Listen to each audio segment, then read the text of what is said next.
This video is going to be about character design and how I go about the process of making my characters look like this. So if you are just down with character design or you're making your own story, this video can potentially help you out.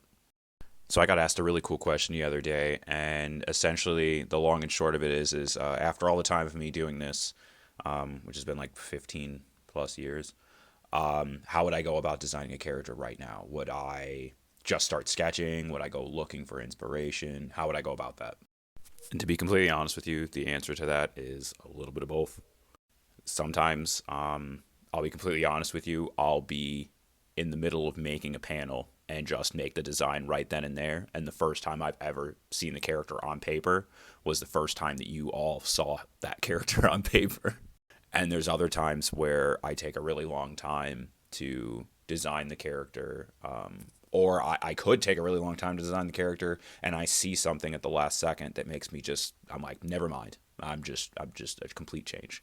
A prime example of that, mind you. So I made this character a long time ago called Ringmaster, right? He's going to be a character that's going to show up in Splicer at some point. His entire backstory, the entire arc behind him is completely written and finished, right? It's been for 5 or 6 years now, maybe even longer than that, yeah. But the other day, I just so happened to have this song come on in my Spotify random playlist, right? And part of the music video was playing in the background, and there's a dude in like a white mask, right? And I saw like a split second of it, and I was like, oh, that looks really cool.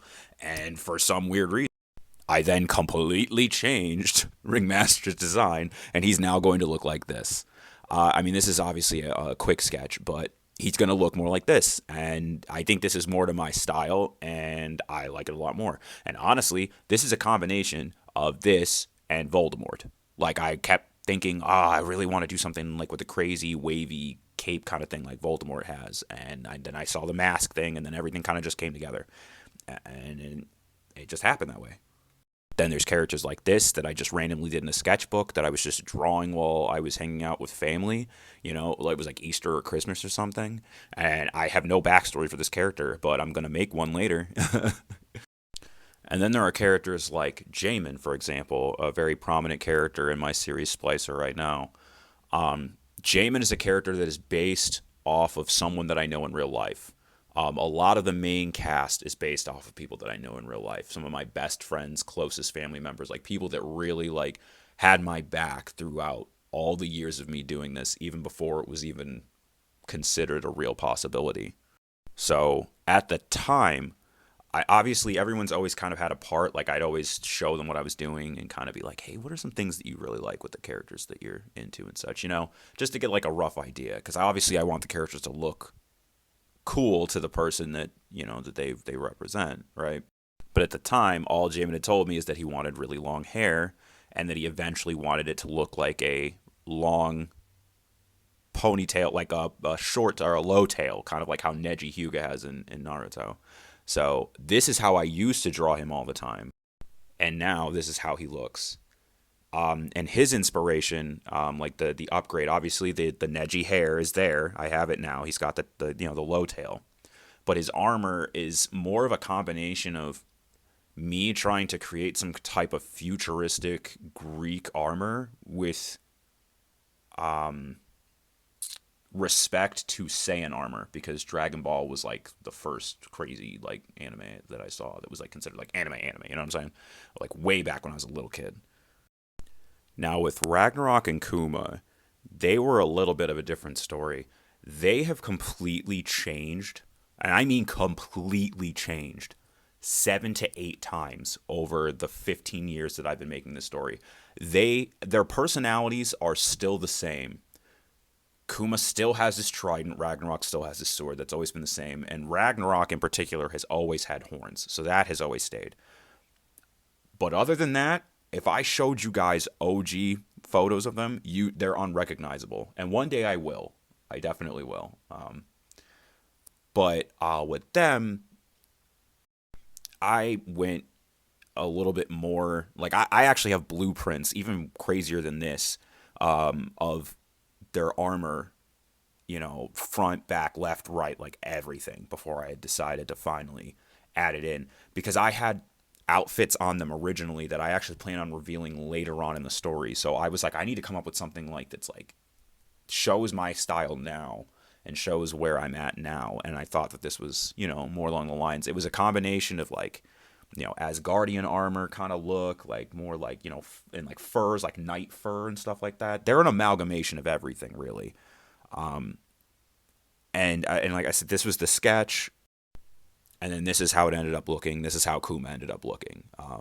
You know, and then which I love. I love Kuma's design. I love him, but also again, same thing. This was Ragnarok's design when I was initially sketching it.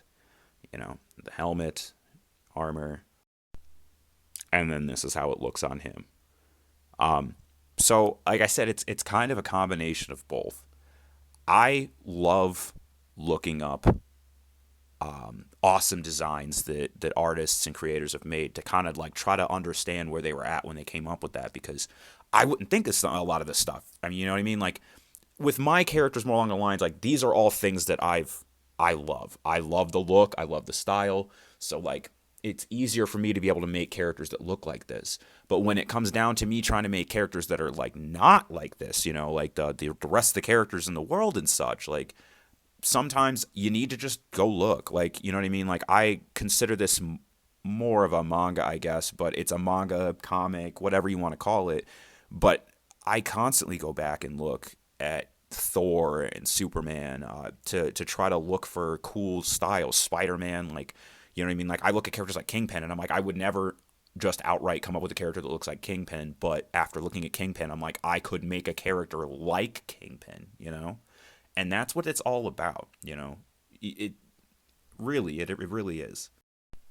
I know this was like a super long rant thing, and I'm sure no one made it this far into the video, but to anybody that did, thank you, and I hope that I helped in some way. The long and short of my rant essentially is just feel it out. It really is just creating things that represent your story, your soul, your parts, and just finding the best way to represent them, like in the real world outside of your brain. So use it all. Don't think that like someone's like a professional is like, oh, you have to do it only this way. No, inspiration is inspiration. You know what I mean? And creativity is creativity. It comes when it comes. So it's all about the situation. It's all about the situation. It's all about what's going on. You watch your favorite movies, favorite TV shows, you're playing your favorite video games. I am that person that sits there and spends a whole day making characters. In most cases, I won't even play the damn game. I will just keep making more characters over and over again. And I would do it. And I would sell those characters to people if they'd buy them. So, I love doing this. And that's just the more creativity, or the more, how do I put it? The more open the canvas is, the crazier I'll get. And in this situation, there's no one that can stop me. It's just about, do I want to put the amount of work in adding all the stuff? Ragnarok and Kuma are a prime example of that. Their armor is incredibly detailed, so every time I draw a panel of them, I'm like, but regardless, yeah, so I hope this helps even one person.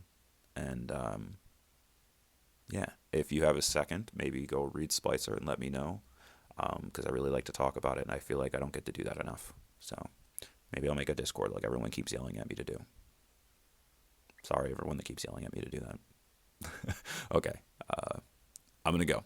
Any other questions that you have, anyone has, please ask. I would love to make videos that help all of y'all achieve the goals that you would like to achieve. So please never hesitate to do that. Okay, I'm leaving now. Okay, bye.